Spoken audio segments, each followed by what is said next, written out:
স্বাস্থ্য বিষয়ক সংস্কার কমিশন তাদের প্রতিবেদন রাষ্ট্রীয় অতিথি ভবন যমুনায় প্রধান উপদেষ্টার নিকট পেশ করেছে।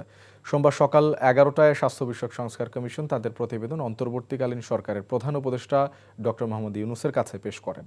ডাক্তার এ.কে আজাদ খানের নেতৃত্বাধীন কমিশনের সদস্যরা এই প্রতিবেদন পেশ করেন। স্বাস্থ্য শিক্ষা প্রতিষ্ঠানগুলোকে স্বায়ত্তশাসিত করার সুপারিশ করা হয়েছে প্রতিবেদনে। এসব প্রতিষ্ঠানের কর্মকর্তাদের বদলি করা যাবে না এবং তারা নিজ নিজ প্রতিষ্ঠানের বাইরে রোগী দেখতে পারবেন না বলেও সুপারিশ করে কমিশন। চিকিৎসা খাতের জন্য আলাদা পে স্কেল গঠন করার সুপারিশ করে কমিশন।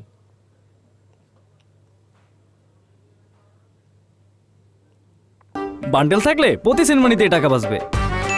বিকাশ সেনমানি বান্ডিল কিনে জিতুন প্রতি লেনদেনে।